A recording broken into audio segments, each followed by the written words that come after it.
Here, let me get you. I'm sorry. Let me see your.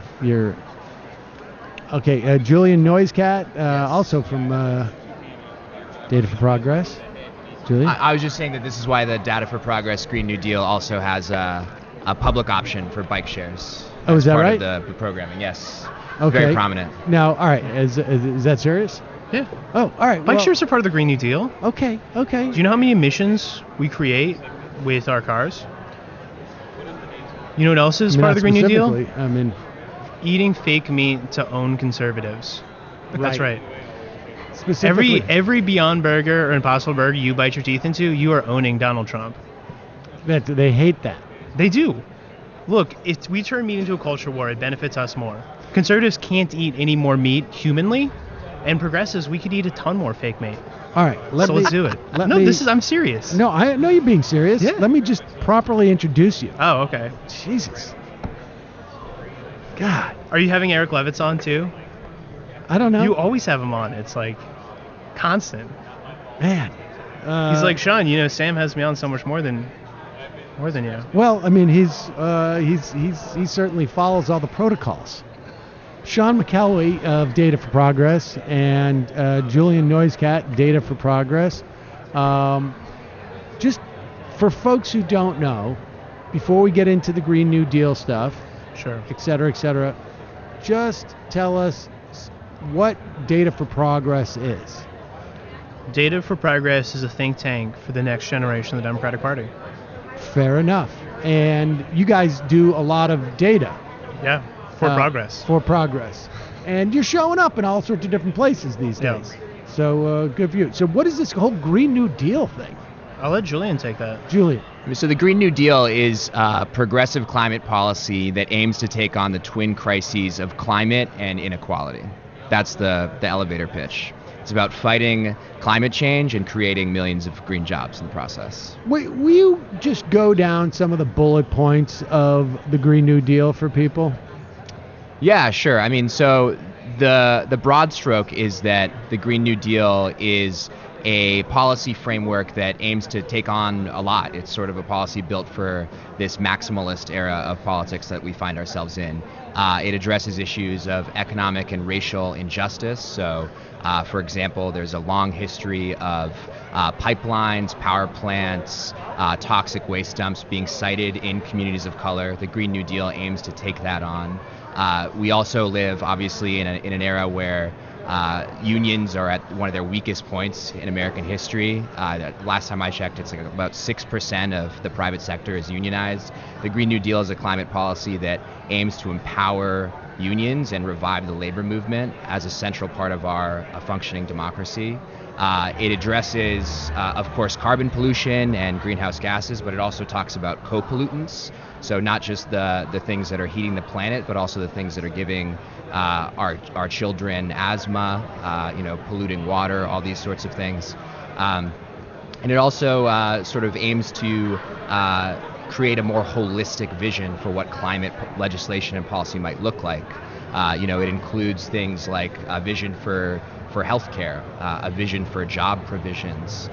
It understands that the way in which people experience climate change is not by the amount of carbon or parts per million in the atmosphere or even the share of renewables on the grid, but in the quality of their neighborhoods, the jobs that they're able to apply for, the schools that their kids go to, the sort of services that they're able to get in their communities. It's all those sorts of things. So the legislation is a recognition of the totality of our life that is impacted by climate change.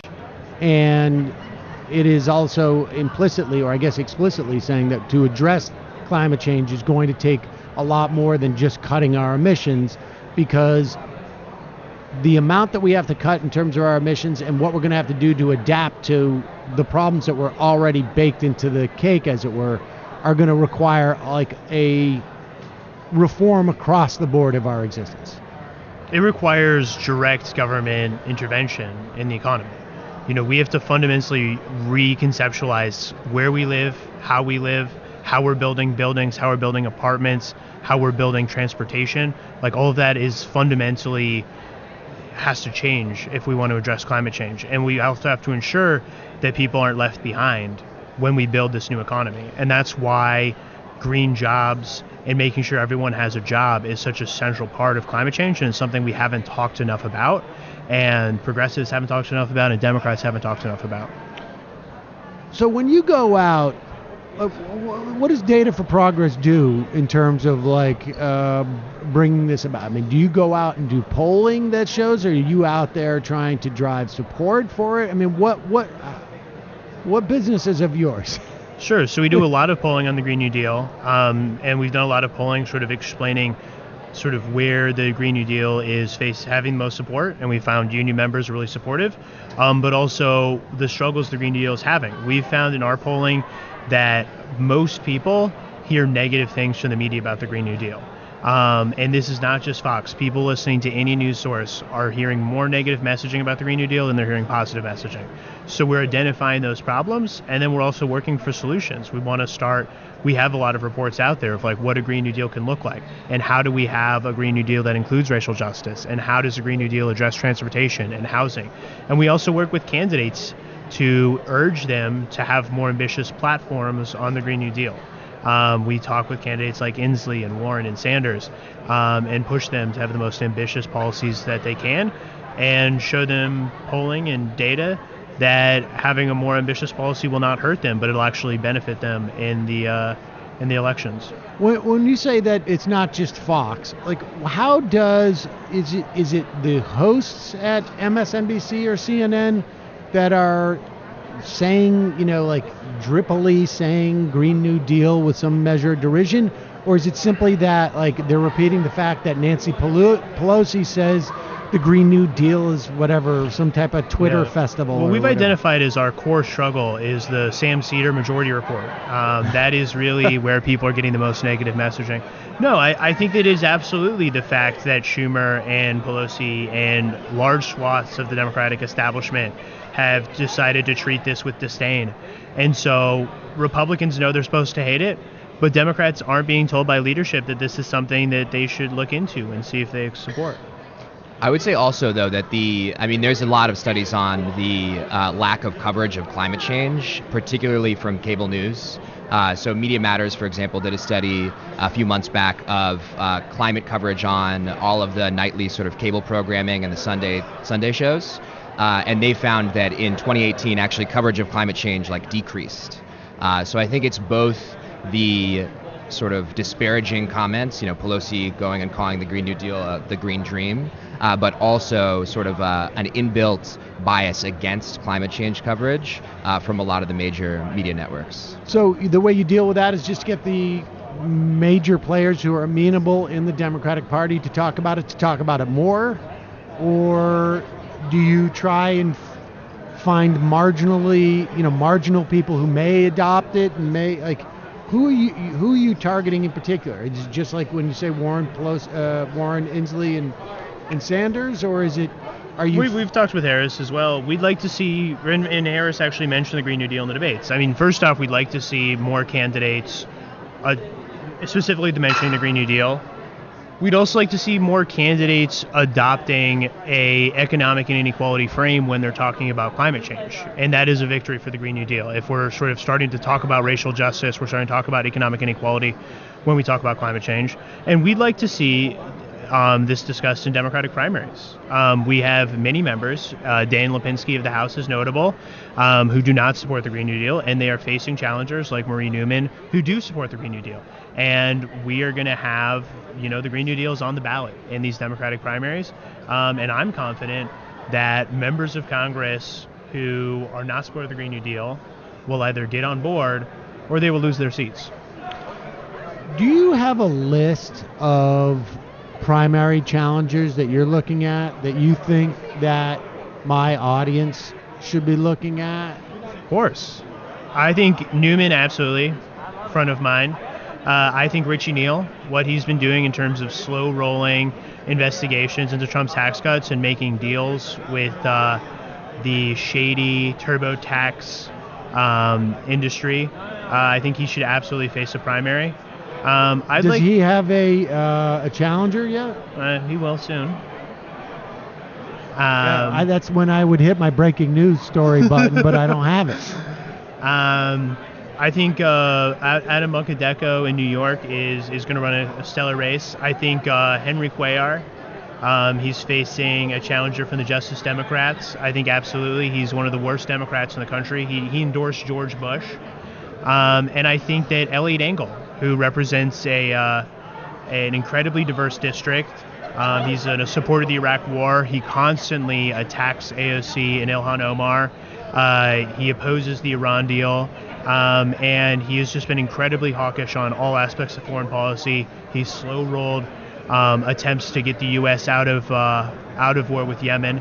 And I think that he's already facing a primary challenger also from the Justice Democrats, Jamal Bowman.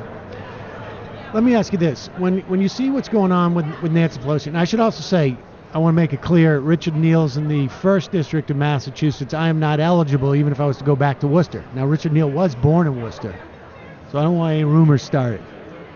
I'm all in against Schumer in 2022, or so people are hoping. But